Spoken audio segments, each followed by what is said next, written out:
I'm Francesca Block from the Free Press Newsroom. By now, perhaps the most viral image that's come out of the student protest encampments of the past 4 weeks is this one.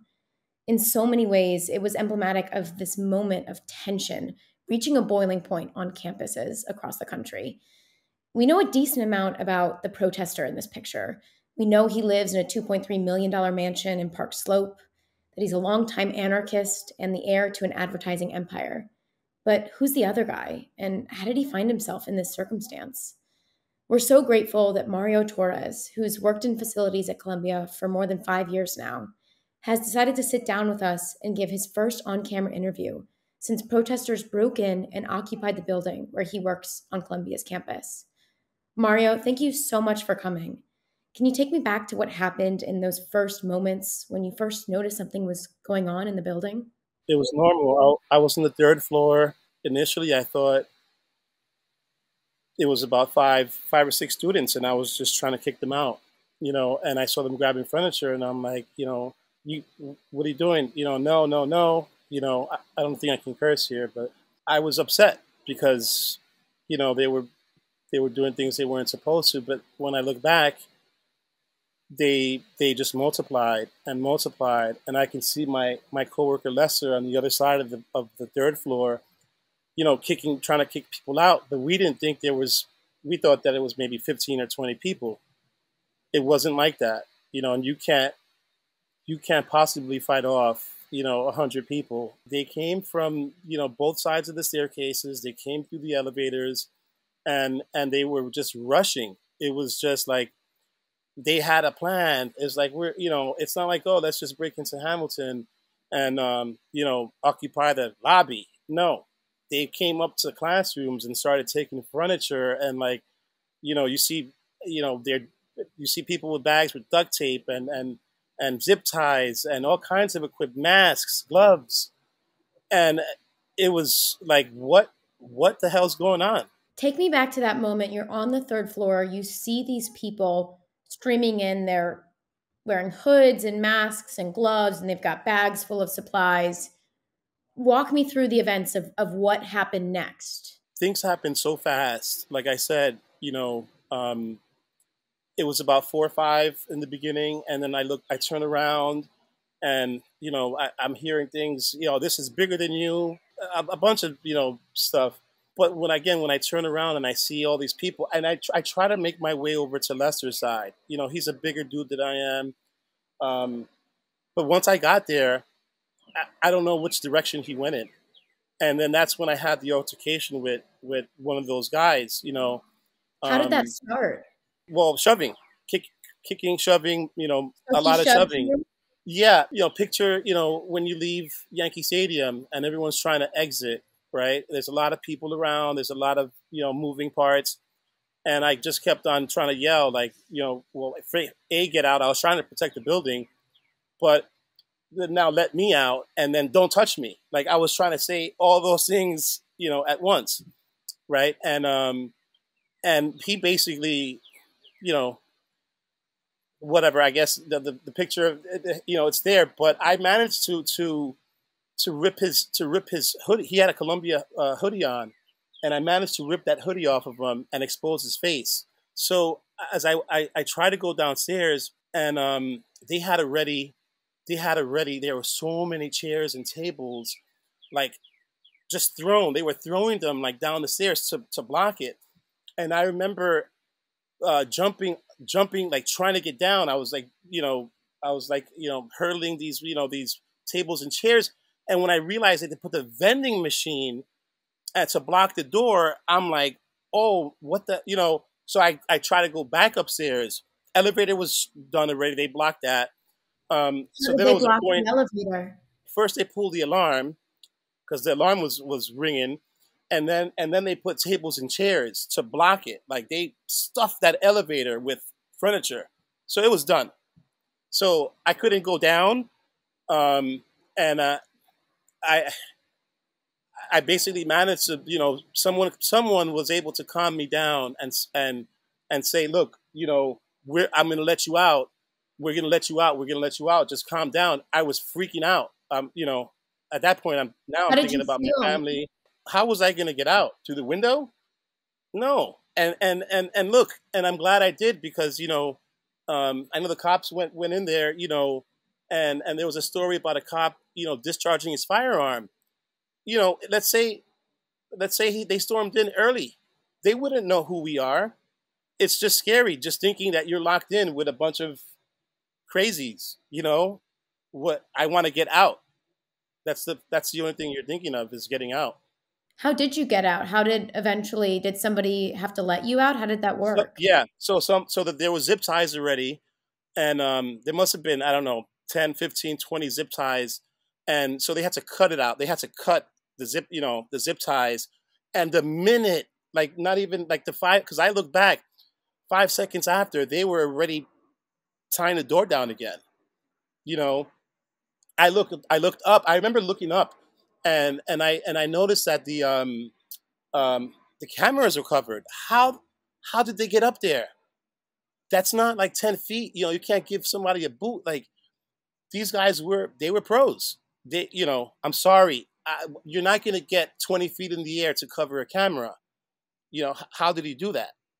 I don't know. And how did they know they were there? You know, and the vending machines. How did they know they this was definitely planned? I thought they stormed into all the buildings, and it was until I got out that I realized that they targeted Hamilton. And I don't know the history either. I didn't know there was history with that building before. I had no idea. But if they knew that, then the school knew that. And if the school knew that, then there should have been more protection. We had one guard, who left. That's why, like, I felt like we had to basically fend for ourselves. We had to play the part of public safety for ourselves and just protect ourselves because we didn't know what was going on. We had no idea. Mario, backing up a little bit, how long have you worked at Columbia? And specifically, tell me about your job there and what it typically So looks so like. we love our job. We're part of the facilities. We basically maintain order and things. We're not public safety, but we ma- try to basically keep everything running. And I've been there a little over 5 years now. My dad passed away. I don't know, 2017. When he died is when I found out that I was expecting to be a father. That killed me because my dad never met my sons, and and I needed to do something for them. I needed a job that offered me some kind of security and benefits for them. Hmm. We've been there 5 years, and listen, and it's a beautiful campus. It's always manicured. We always felt safe. Um, you know, once the protesters came, and I don't want to get political at all, but once the protesters came, it felt um, kind of like uneasy. You know, um, it felt like you were on edge. You had to like really pay attention. Tell me about physically. Did you suffer any injuries that night? How are you doing physically? I got a little cut in my hand.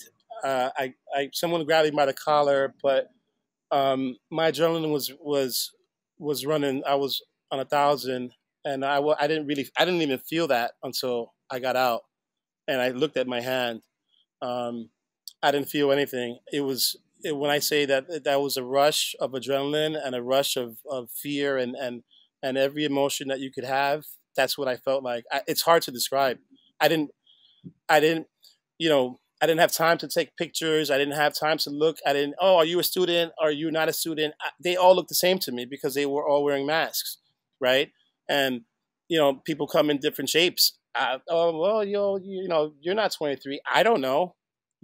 I don't know. I learned the facts after, like everyone else did. Oh, there's 40% of more than 40% of those guys weren't students, and oh, we have this guy, and you know I wish I could give you more about how I felt. I just can't. Things happen so fast, and you're moving. You're moving basically without thinking. It's just instinct at that point. You're not really thinking. You're not. You don't have a plan. They have a plan, but you don't. Your plan is well. Let me see if I could get downstairs to the tunnel. No, can't go through the elevator. I can't leap through the front door. Well, how the hell am I going to get out of here now? You know, And then when you see the chaos, or when you step back and you see the chaos, and you start hearing them, and what they're doing, and you're like, this is a movie. This is a movie, and I'm gonna be trapped. So, obviously, after this incident happened the next day, this photo goes viral of you and one of these protesters. We later found out through the news who this guy was. And I know you don't really want to speak much to, who this guy was. That wasn't really your concern that night. But, you know, when you did find out that some of these people weren't students, what was your reaction then? The next day, I had to turn my phone off. It wasn't until maybe Thursday night, maybe Friday, that I was able to, like, because I was still on running on high for 2 days. I didn't want to look at the news either. I just wanted to be left alone for a minute. Um, it was kind of like, looking back, you're like, wow, imagine if things could have been a lot worse, right? And that's what you keep thinking, and you're like, I remember, Friday and, Saturday, over the week, hugging my sons, and, Daddy loves you, and that felt great. You know, that's something, looking back, you didn't, you're like, that probably couldn't have happened. I wasn't thinking. I don't want to talk about that guy. I guess everybody knows who he is. I Thursday, Friday, I saw, all these posts, and then I got scared again. My anxiety kicked in, and I, I knew, because everyone knows this. You could be a good guy or a bad guy, but the internet, there's going to be a lot of people that say bad things, mean things, and they can, people can find you. And I was like, wow, I'm all over these channels, these pictures. God knows what they're saying. Turned off my phone again. I'm a regular dude. I'm a regular guy. That's it. I have a family. I have problems like everybody else does, right? My life is not perfect, right? It just so happens that they stormed my building, and I was I was there, but I didn't plan on this to happen. Um, and how do I feel now? I feel lucky. Do I feel anxiety sometimes? Yeah. Now that you've had a couple days to sit back and reflect on what happened, and you've seen some news clips and you've read a couple articles to understand the scope of things, what are you reflecting on now? What are you thinking about now? Well, I know Lester doesn't want to be in the building. I'm not sure if I want to be in the building. The good part about that particular shift is that, if anything, if my kids have, a day off or a week off, or if they're sick, I can go get them. If they have family fun day, for example, I'll go there early, and I'll do whatever. And that shift is convenient. But now, I I don't know if I want to be there at night. I don't know if I want to be there. Period. I don't have the answers to that yet. I'm still kind of processing everything. And I think it all comes down to the school, and it's not really public safety's fault. But even though I felt abandoned by them, but I think the school could have done more to a prevent this, and to be, um, to to be there for us when we needed them.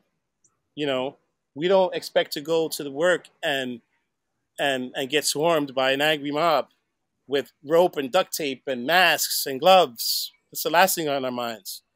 You know, so there's the issue. Was there security breaches before? Yes. Should there have been more security? Absolutely. You know, did we know about the history of that? No, but I'm sure like I said, someone did, and they should have protected us a little more. That's it.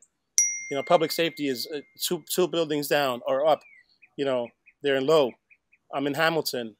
You know, I didn't see, even when I left the building, I didn't see one public safety officer. What's that about? You know what I mean? Were they told to stay in place or something? You know, I don't know, but they didn't tell us that. We had to fight our way out. You understand? Hmm. So I don't know. We're speaking now. You're at your home with your family right now. Why haven't you been back to campus since the incident? So last night I got ready to go to work. Um, I got I showered. I actually had I was ready to go to work. And last minute I said no, I'm not going. I'm not going. Um, Lester was already on campus, and he was just describing it as a very like a weird night. It was raining.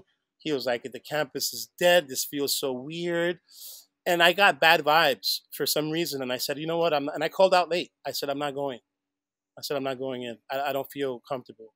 And then today, um, I was on campus earlier, right, with the people I had mentioned, and um, and then I see the protesters again, and I'm like, I thought they were gone. They're still here. And then they said, oh, well, they're going to plan something big at 4 o'clock, and I'm like, all right, well, I'm going home, right? I want no part of it. Like, what are they still doing there? You know, I know it's a public sidewalk. I know they're not in the campus, but they make people feel uncomfortable. Other workers, they need to remove. They need to find another place to protest. You know, because when it comes to the public safety, the worker safety, people don't feel comfortable walking through a mob to punch in to get into campus. That's crazy. They're right there. You know, move them, put them somewhere else. You know, I don't know, but that's I don't think I'm going to go to work in today, knowing that. When I saw that happen, I'm like, I wanted to go home already. Because I know I'm safe here. What do you think about their message and what they're protesting? I don't want to get into, why they're protesting, who's wrong or who's right. Um, that's not the story here. That's happening now nationwide, you know, and that's not something that I want to get into, whether I believe in what they do or not. That's, you know, I have nothing to do with what they want, and I don't care what they want. Leave me alone. Don't touch me. Let me out. That's it. You know, I don't want to get into stuff like that because, you know, listen, I know they're funded by someone. You know they're funded by someone. People know that they're funded. We figured that out when we saw all the same color tents, and then it came out in the news that NYU has the same color tents. Someone's funding them. We found out who this paid agitator is. He's worth millions. I'm not, right? So someone's got deep pockets. I don't want to. I don't want to piss people off. You know, I'm easy to find. You can find me. My name is out. You can find me. I'm sure you can. If they have that kind of money, they can find me if they want to. So I don't want to. I don't want to touch that situation at all. Mario, tell me about, I guess, right now. What are your priorities going forward right now, and what are some of your biggest concerns? My priorities are, obviously family. Um, my concerns now are, I haven't been to work since that happened. I have a family to support. I'm talking to you. This story is going to blow over. Um, am I? Is Columbia going to retaliate and find a reason to fire me?